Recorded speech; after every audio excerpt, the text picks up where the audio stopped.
godly values and being blessed by having the right attitude in our life is something that Jesus taught us through the Beatitudes. Go and read it in Matthew chapter 5. But here's them in a nutshell. Number 1, poor in spirit. That's about having a total reliance on God. Number 2 is about blessed are those who mourn, yearning after a deeper relationship with God. Number 3, blessed are the meek.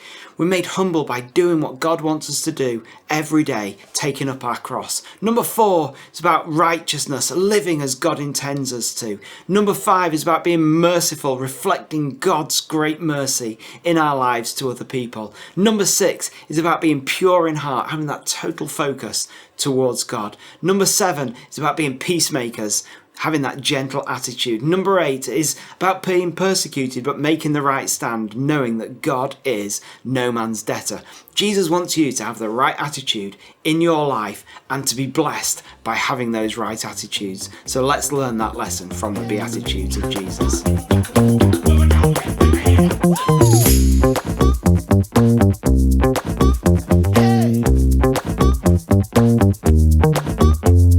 This bite-sized truth is all about being blessed. Particularly, we're looking at the Beatitudes where Jesus taught us all about the attitudes that he wants us to have, and they all start with blessed is the man, blessed is the person who. So in a little explanation, these are a set of teachings from Jesus where Jesus teaches us about the attitudes that we should have in life and the blessings that come when we get these attitudes correct. They're multi-level teaching that can have a simple face value but also have a much deeper meaning as well. And they all start with this word blessed. And the original word there isn't just about being happy, but it's a term of congratulation, a term of recommendation. Basically saying, this is good for you. I wholeheartedly recommend it to you in a really positive manner, and I'll be very happy if you follow my advice and do it directly from Jesus.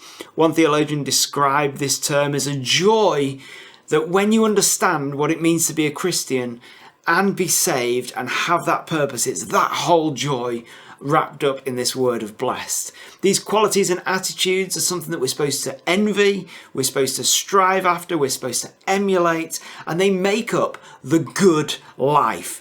Each one of them is followed by a reason, pointing that you won't lose out by doing this in a certain way. Even if it appears a little bit duff at the moment in the short term, it's going to be good in the long term. And the rewards in the end are an awesome level of faith, of spiritual engagement with God and a relationship with God rather than the physical stuff or worldly gain. There's another key phrase in this that isn't just about being blessed, but it's actually is theirs. That, for example, theirs is the kingdom of heaven. That is really just referring to anybody who follows these teaching, who puts Jesus first and is growing to be a disciple that God wants us to be. That's you and me. That's what's happening in the studying of this. So the key verse, well, it's actually a key passage is from Matthew 5, and it is that series of Beatitudes. And Jesus says, blessed are the poor in spirit, for theirs is the kingdom of heaven. Blessed are those who mourn, for they will be comforted. Blessed are the meek, for they will inherit the earth. Blessed are those who hunger and thirst for righteousness, for they will be filled. Blessed are the merciful, for they will be shown mercy. Blessed are the pure in heart, for they will see God. Blessed are the peacemakers, for they will be called the children of God. Blessed are those who are persecuted because of righteousness, for theirs is the kingdom of heaven. Blessed are you when people insult you, persecute you, and falsely say all kinds of evil against you because of me. Rejoice and be glad, because great is your reward in heaven, for in the same way they persecuted the prophets who were before you. So, what would Jesus do? Well, he taught this, and he exampled this in his life. But let's have a little look through what he maybe meant when he did this. Right at the very beginning, in verse 3, the first beatitude, blessed are the poor in spirit, for theirs is the kingdom of heaven. The poor in spirit here is actually referring to a frame of mind, a characteristic that is associated with the literal poor. And it should be read as both physically poor and with the attitudes of the poor. Many theologians argue that people in poverty are almost always poor in spirit, and the poor in spirit are almost always poor in poverty. But But the poor here speaks of a selection of people who really are driven to a reliance on God. Have you got that? The poverty here, a reliance on God. And the righteous poor were especially thought to be the object of God's special concern. Do you know, I want to have a reliance on God like that, where, if you like, I've got a poor spirit. I don't really mean that in a poor spirit, but I've got a reliance on God in everything that I've got. So blessed are those that have a real reliance on God, for theirs is the kingdom of heaven. Second beatitude here, blessed are those who mourn, for they will be comforted. Or if you want a real literal translation, word for word, happy are those who have a deep emotional response, for they will be comforted. And it isn't just about the loss of a loved one, but it can also be that deep emotional response that's just comes from that moment of realizing my sin, my separation from God, that place where I'm not in the right place with God. And all I want to do is be reconciled with God in every single part of all that I've got, because once we realize that, God will comfort us too. The third one, blessed are the meek, for they will inherit the world. It's not about being submissive, but it's a blessing that comes for those people who've taken up their cross. They're facing the challenges that Jesus wants us to face, to communicate about who he is, about the gospel of Jesus Christ, because you're going to see a reward in the here and now on earth and in heaven and in everything else that they've got, because you're going to be somebody that is great because you've been humbled, because you've been meek, because you've taken up your cross for God.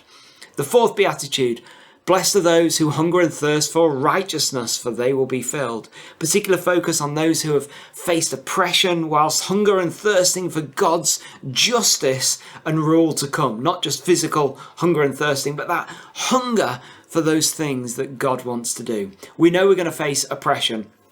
We know we're going to face injustice. But if you're going to be effective and make a difference, you're going to face some of those challenges. But you're going to be satisfied. You're going to come to a place where people will hear you, hear the truth about Jesus Christ, and they will understand you for that too. Okay, the fifth beatitude. Blessed are the merciful, for they will be shown mercy. Showing undeserved kindness. Well, it's what Jesus did, it's what God did for us through Jesus. And when we understand that salvation, we're going to reflect that back as well. And that's just something that is great. Father, forgive us as we forgive those that trespass against us. It's that same sort of attitude about being gracious to reflect what God has done for us. The sixth one, blessed are the pure in heart, for they'll see God. It's the condition of the inner core of us. That's what this is all about in godly values. Actually, our inner core needs to be pure. It needs to have the right motivation. It needs to have the right thoughts. It needs to have a complete understanding of Jesus' commands to us. Maybe that's a single-mindedness towards everything that God intends for us. Seventh, blessed are the peacemakers, for they'll be called sons of God. Is Jesus really telling his disciples, you and me as well, don't be militant about this, bring peace, be gentle, do what Jesus did. And actually that was to be a gentleman. He never forced his way on people. He was there. And you know, it's the same as our salvation. We can choose to freely accept who God is, and that's how he wants us to represent him too. And then ninthly, blessed are those when people insult you and persecute you. It's all about just don't worry about what's going on in the world or what other people say about you, because God is our judge. And one day you're going to get all that you need from God, because God is a faithful God. Okay, steps to take. Really, read this passage again for yourself and identify those things that God is quickening in your heart of areas that you need to improve in your attitude for life, because when you do, you are going to be blessed and you're going to see some of the rewards that God wants for you in your life as we live a godly life before him.